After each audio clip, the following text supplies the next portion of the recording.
자, 1대1 관계를 그리는 일반적인 순서와 방법에 대해서 말씀드릴게요.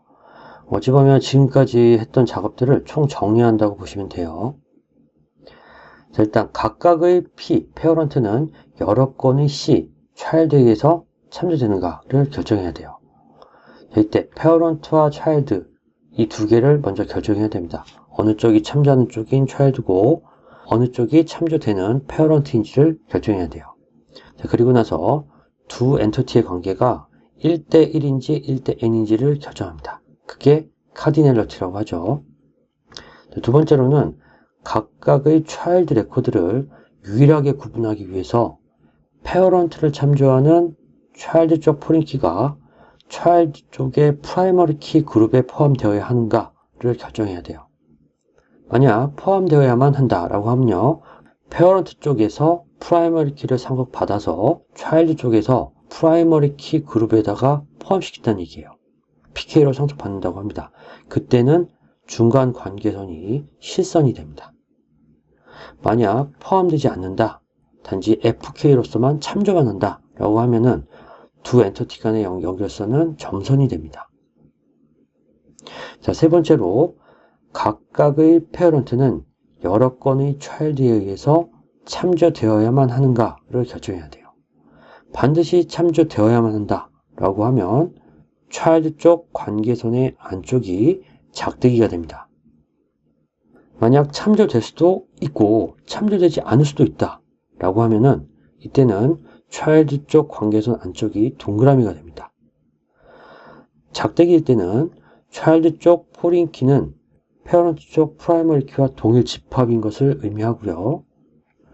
동그라미일 경우에는 차일드 쪽 포린키는 페어런트 쪽 프라이머리 키의 부분 집합이어도 된다라는 의미입니다. 이때는 어떻게 되든 간에 짝대기든 동그라미든 간에 물리적인 테이블 변화는 없어요. 단지 논리적으로 집합상의 차이점이 있다라는 거죠. 자, 네 번째로 각각의 차일드는 단 한 건의 페어런트를 참조해야만 하는가? 반드시 그렇다고 하면요, 페어런트 쪽 관계선 안쪽이 작대기가 됩니다. 참조할 수도 있는가? 참조할 수도 있고 참조하지 않아도 된다 라고 하면은 페어런트 쪽 관계선 안쪽이 동그라미가 됩니다. 이때 작대기일 경우에는 차일드 쪽 포린키는 난널이라는 물리적 구조를 갖고 있어야 되고요.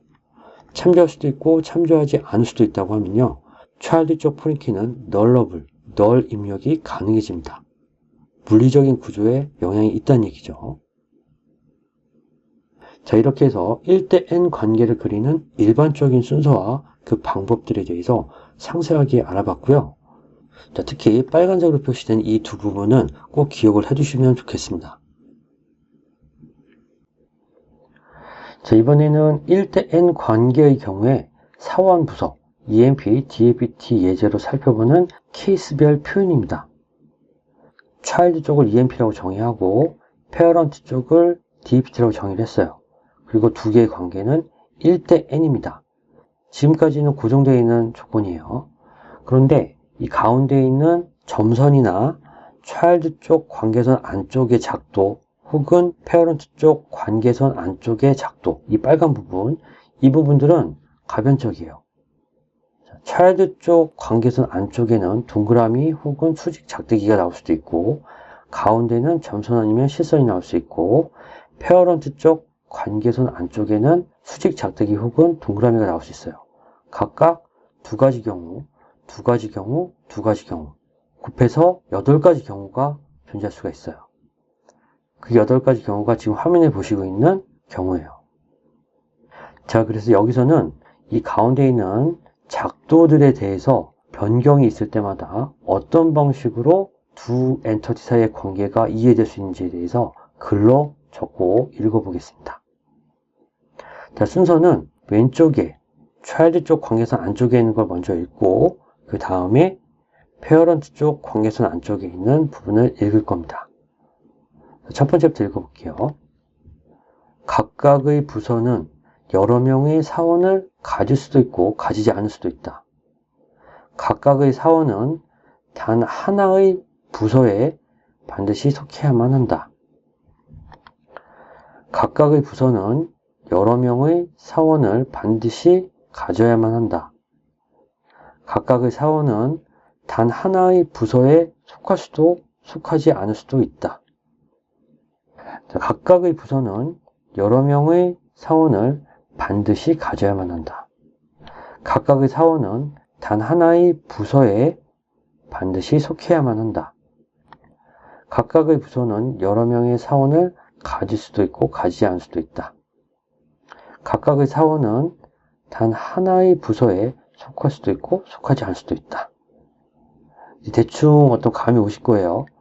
읽을 때 이 부분을 먼저 읽고 그 다음에 이걸 갖다 읽는 게 맞고요. 동그라미는 선택입니다. 수직 작대기는 필수입니다. 반드시 뭐뭐 해야만, 가져야만, 소속되어야만. 그렇죠. 자, 이렇게 네 가지 케이스에 대해서 자, 오른쪽은 모양은 다 똑같은데 단지 중앙에 있는 점선이 실선으로 바뀐 것밖에 차이점이 없어요. 그리고 추가되는 조건이 있어요. 1번 내용과 똑같은데 거기에 추가해서 사원은 이쪽이죠. 부서의 코드를 가지고 있어야만 식별할 수 있다 라는 뜻이에요. 즉 다시 말해서 페어런트 쪽에 부서 쪽의 프라이머리 키가 상속이 돼서 차일드 쪽 EMP 쪽에 존재를 하면서 동시에 프라이머리 키 그룹에 포함되어야 한다는 이야기입니다. 아래쪽도 전부 다 동일합니다. 이렇게 해서 총 8가지 경우가 존재를 합니다. 1대1 관계의 경우에 있어서 이 8가지 이외의 경우는 없어요. 이 점을 잘 기억해 두셨다가 사용하시기 바라요. 마지막으로 릴레이션 관계를 그리는 3가지 방법이라는 팁을 하나 말씀드리고 끝낼게요. 자, 릴레이션을 그릴 때 3가지 방법이 사실은 있어요. 첫 번째는 참조하는 쪽에서 참조되는 쪽을 선택해서 참조하는 쪽에 포린키가 자동으로 추가되는 방법이죠. 이게 뭐냐면 우리가 해봤던 EMP와 DPT 엔터티를 이용한 방법이었어요. 관계선을 선택을 하고 참조하는 쪽 클릭, 참조되는 쪽 클릭 하게 되면은 자동으로 참조되는 쪽의 프라이머리 키가 참조하는 쪽으로 포린키로 상속이 됩니다. 그렇게 해가지고 DPT-NO라는 포린키를 만들어서 두 엔터티 간의 관계를 만들어 봤었죠. 그게 바로 첫 번째 방법입니다. 자, 두 번째도 해봤습니다. AND-M, 다대다죠. 각 엔터티의 키를 상속받아서 새로운 엔터티를 추가해서 관계를 만드는 방법이에요. 인플로이즈하고 디파트먼트, 여기서 인플로이즈와 디파트먼트의 각각의 프라이머리 키를 가지고 AND-M 관계를 선택한 다음에 각각을 클릭하면은 중앙에 있는 엔터티가 하나 새로 만들어집니다. 동시에 그 엔터티는 각각의 프라이머리 키를 동시에 가지면서 그 두 개를 합해서 복합 프라이머리 키로 만듭니다. 그때 관계가 인플로이즈와 중앙 테이블이 1대 N, 디파트먼트와 중앙 테이블이 1대 N, 이런 관계를 맺게 되는 거예요. 자, 세 번째, 이 경우만 우리가 직접 해보질 않았어요. 요거만 해보고 마치도록 할게요. 자, 각각의 엔터티들에 속한 어트리뷰트를 직접 연결해서 포린키를 지정하는 방법이에요. 자, 이건 무슨 말이냐면요. 기존에 있는 컬럼들을 가지고 EMP의 어떤 컬럼과 DPT의 어떤 컬럼을 가지고 선택을 직접 해가지고 두 개를 포린키로 만들어버리는 거예요. 그러면 관계가 생기거든요. 이걸 해볼게요. 우선 이 관계를 지울게요. 자, 이렇게 되면은 EMP와 DPT라는 엔터티는 서로 관계가 전혀 없습니다. 자, 이 상태에서 EMP 쪽 테이블을 더블 클릭해서 컬럼을 하나 추가를 할게요. 자, DPT-NO라고 추가를 하고 사이즈도 맞춰줍니다. 어떤 거랑요? DPT 엔터티에 DPT-NO라는 PK하고 맞춰줍니다. 자, 이렇게 한 다음에 왼쪽에 6가지 관계를 그리는 버튼 중에서 맨 마지막 것 스포이드 모양 있죠? 1대-N, 이걸 선택하고 참조하는 쪽 엔터티에서 관계를 맺을 컬럼을 직접 찾아가지고 선택합니다. 클릭을 하고 그 다음에 참조되는 쪽 엔터티에서도 관계를 맺을 컬럼을 직접 찾아서 클릭을 합니다.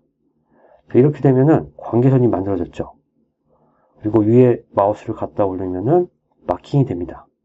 EMP 쪽 테이블에서는 DPT-NO, 오른쪽에 있는 dbt 엔터티에서는 dbt enum 이 두 개 컬럼이 서로 관계를 맺고 있는 겁니다. 포린 키 탭에 들어가서 맨디터리냐 옵셔널이냐 이런 옵션들을 갖다가 이제 정의를 자기가 원하는 대로 해주면은 관계가 완성이 되는 거죠. 자, 이렇게 해서 MySQL 워크벤치에서 릴레이션 관계를 그리는 세 가지 방법에 대해서 알아봤습니다.